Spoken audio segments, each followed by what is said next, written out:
ಇನ್ನೇನು ಸ್ವಲ್ಪ ದಿನದಲ್ಲಿ ಶ್ರಾವಣ ಬರುತ್ತೆ. ಶ್ರಾವಣ ಬರೋದಕ್ಕಿಂತ ಮುಂಚೆ ಮೊಟ್ಟೆಯಿಂದ ಈ ರೆಸಿಪಿನ ಖಂಡಿತ ಟ್ರೈ ಮಾಡಿ. ತುಂಬಾ ರುಚಿಯಾಗಿರುತ್ತೆ ಅಂತಲೇ ಹೇಳ್ಬೋದು. ಹಾಗಾದರೆ ಬನ್ನಿ ತಡ ಮಾಡದೆ ರೆಸಿಪಿನ ಶುರು ಮಾಡೋಣ. ಇದನ್ನು ಮಾಡಲಿಕ್ಕೆ ಮೊದಲು ನಾನಿಲ್ಲಿ ಒಂದು ಪ್ಯಾನ್ಗೆ ಸ್ವಲ್ಪ ಎಣ್ಣೆನ ಹಾಕ್ಕೊಳ್ತಾ ಇದ್ದೀನಿ. ಒಂದು 4-5 ಸ್ಪೂನ್ ಆಗುವಷ್ಟು ಎಣ್ಣೆನ ಹಾಕ್ಕೊಂಡ್ರೆ ಸಾಕಾಗತ್ತೆ. ಎಣ್ಣೆ ಸ್ವಲ್ಪ ಬಿಸಿ ಆಗ್ತಿದ್ದಂಗೆ ಇವಾಗ ನಾನಿಲ್ಲಿ ಸ್ವಲ್ಪ ಮೀಡಿಯಮ್ ಸೈಜ್ ಆಗಿರುವಂತಹ ಒಂದು ಈರುಳ್ಳಿನ ಈ ರೀತಿಯಾಗಿ ಸಣ್ಣದಾಗಿ ಕಟ್ ಮಾಡಿ ಹಾಕ್ಕೊಳ್ತಾ ಇದ್ದೀನಿ.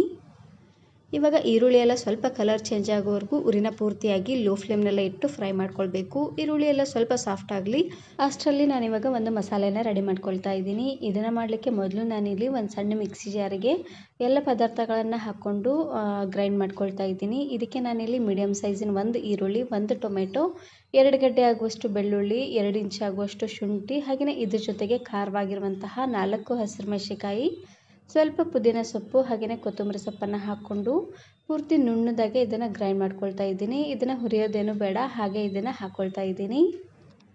ಇವೆಲ್ಲವನ್ನು ಹಾಕ್ಕೊಂಡು ಲಾಸ್ಟಲ್ಲಿ ಇದಕ್ಕೇ ಸ್ವಲ್ಪ ಸ್ಪೈಸಸನ್ನು ಹಾಕ್ಕೊಳ್ತಾ ಇದ್ದೀನಿ. ಚಕ್ಕೆ, ಏಲಕ್ಕಿ, ಲವಂಗ.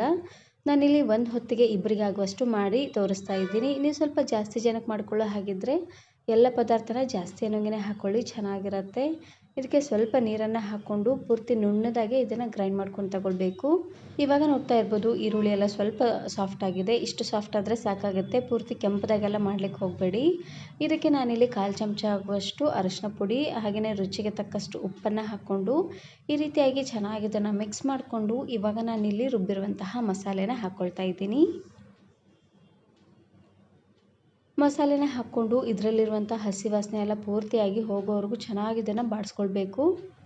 ಉರಿನ ಪೂರ್ತಿಯಾಗಿ ಲೋ ಫ್ಲೇಮ್ನಲ್ಲೇ ಇಟ್ಟು ಒಂದು 2ರಿಂದ 3 ನಿಮಿಷ ಆದರೂ ಚೆನ್ನಾಗಿ ಇದನ್ನು ಬೇಯಿಸ್ಕೊಳ್ಳಿ. ಯಾಕಂದರೆ ಎಲ್ಲದನ್ನು ಹಸಿಯಾಗಿ ಹಾಕ್ಕೊಂಡಿದ್ದೀವಿ ನೋಡಿ, ಹಾಗಾಗಿ ಈರುಳ್ಳಿ, ಟೊಮೆಟೊ, ಹಾಗೆಯೇ ಶುಂಠಿ, ಬೆಳ್ಳುಳ್ಳಿಯಲ್ಲಿರುವಂಥ ಹಸಿ ವಾಸನೆ ಎಲ್ಲ ಹೋಗಿ ಸ್ವಲ್ಪ ಕಲರ್ ಚೇಂಜ್ ಆಗಬೇಕು ನೋಡಿ, ಅಲ್ಲಿವರೆಗೂ ಚೆನ್ನಾಗಿ ಇದನ್ನು ಕುದಿಸ್ಕೊಳ್ಬೇಕು. ನೋಡಿ ಈ ರೀತಿಯಾಗಿ ಸ್ವಲ್ಪ ಕಲರ್ ಚೇಂಜ್ ಆಗೋವರೆಗೂ ಕುದಿಸ್ಕೊಂಡ್ರೆ ಸಾಕಾಗುತ್ತೆ. ಇವಾಗ ಇದರಲ್ಲಿರುವಂಥ ಹಸಿ ವಾಸನೆ ಎಲ್ಲ ಪೂರ್ತಿಯಾಗಿ ಹೋಗಿದೆ.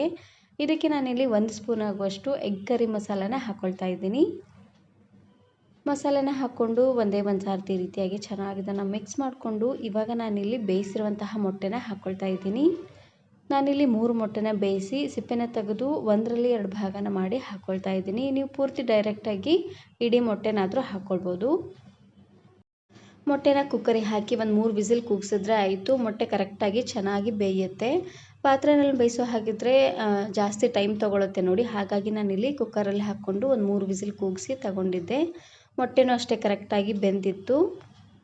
ನಾನು ಮೊಟ್ಟೆನ ಬಳಸಿ ಇದೇ ರೀತಿ ಬಹಳಷ್ಟು ವೆರೈಟಿ ಆಗಿರುವಂತಹ ರೆಸಿಪೀಸ್ನ ಅಪ್ಲೋಡ್ ಮಾಡಿದ್ದೀನಿ. ವಿಡಿಯೋ ನೋಡಿಲ್ಲ ಅಂದರೆ ಈ ವಿಡಿಯೋ ಕೊನೆಯಲ್ಲಿ ಹಾಕಿರ್ತೀನಿ, ನೋಡಿ ಚೆಕ್ ಮಾಡಿ. ಇವಾಗ ನಾನಿಲ್ಲಿ ಮೊಟ್ಟೆಗೆ ಸ್ವಲ್ಪ ಮೇಲ್ಗಡೆ ಈ ರೀತಿಯಾಗಿ ಮಸಾಲೆನ ಹಚ್ಕೊಳ್ತಾ ಇದ್ದೀನಿ. ಯಾಕಂದರೆ ಮೊಟ್ಟೆ ಸಪ್ಪೆ ಸಪ್ಪೆ ಅಂತ ಅನ್ನಿಸ್ಬಾರ್ದು ನೋಡಿ, ಹಾಗಾಗಿ ಈ ರೀತಿಯಾಗಿ ಮೇಲ್ಗಡೆ ಎಲ್ಲದಕ್ಕೂ ಸ್ವಲ್ಪ ಮಸಾಲೆನ ಹಚ್ಕೊಂಡು ನಿಮಗೆ ಗ್ರೇವಿಗೆ ಎಷ್ಟು ನೀರು ಬೇಕು ನೋಡಿಕೊಂಡು ಅಷ್ಟು ನೀರನ್ನು ಹೆಚ್ಚು ಕಡಿಮೆ ಮಾಡಿಕೊಂಡು ಚೆನ್ನಾಗಿ ಇದನ್ನು ಕುದಿಸ್ಕೊಂಡು ತಗೊಳ್ಳಿ. ಉರಿನ ಪೂರ್ತಿಯಾಗಿ ಲೋ ಫ್ಲೇಮ್ನಲ್ಲೇ ಇಟ್ಟು ಒಂದು 5 ನಿಮಿಷವರೆಗೂ ಚೆನ್ನಾಗಿ ಇದನ್ನು ಕುದಿಸ್ಕೊಂಡ್ರೆ ಸಾಕಾಗತ್ತೆ. ಒಂದೇ ಒಂದು ಸಾರ್ತಿ ಈ ರೀತಿಯಾಗಿ ಮೊಟ್ಟೆ ಕರಿನ ಮಾಡ್ಕೊಳ್ಳಿ. ಟೇಸ್ಟ್ ಅಂತೂ ತುಂಬಾ ಚೆನ್ನಾಗಿತ್ತು ಅಂತಲೇ ಹೇಳ್ಬೋದು. ಅದರಲ್ಲೂ ಈ ಚಳಿಗೆ ಖಾರವಾಗಿ ತುಂಬಾ ಟೇಸ್ಟಿಯಾಗಿರುತ್ತೆ. ಕೊಬ್ಬರಿ ಮಸಾಲೆನ ಹಾಕ್ಕೊಂಡು ಎಗ್ ಕರಿನ ಮಾಡಿರ್ತೀರ, ಆದರೆ ಒಂದೇ ಒಂದು ಸಾರ್ತಿ ಈ ರೀತಿಯಾಗಿ ಈರುಳ್ಳಿ, ಟೊಮೆಟೊನ ಹಾಕ್ಕೊಂಡು ಎಗ್ ಕರಿನ ಮಾಡ್ಕೊಳ್ಳಿ. ಟೇಸ್ಟ್ ತುಂಬಾ ಚೆನ್ನಾಗಿ ಬರುತ್ತೆ.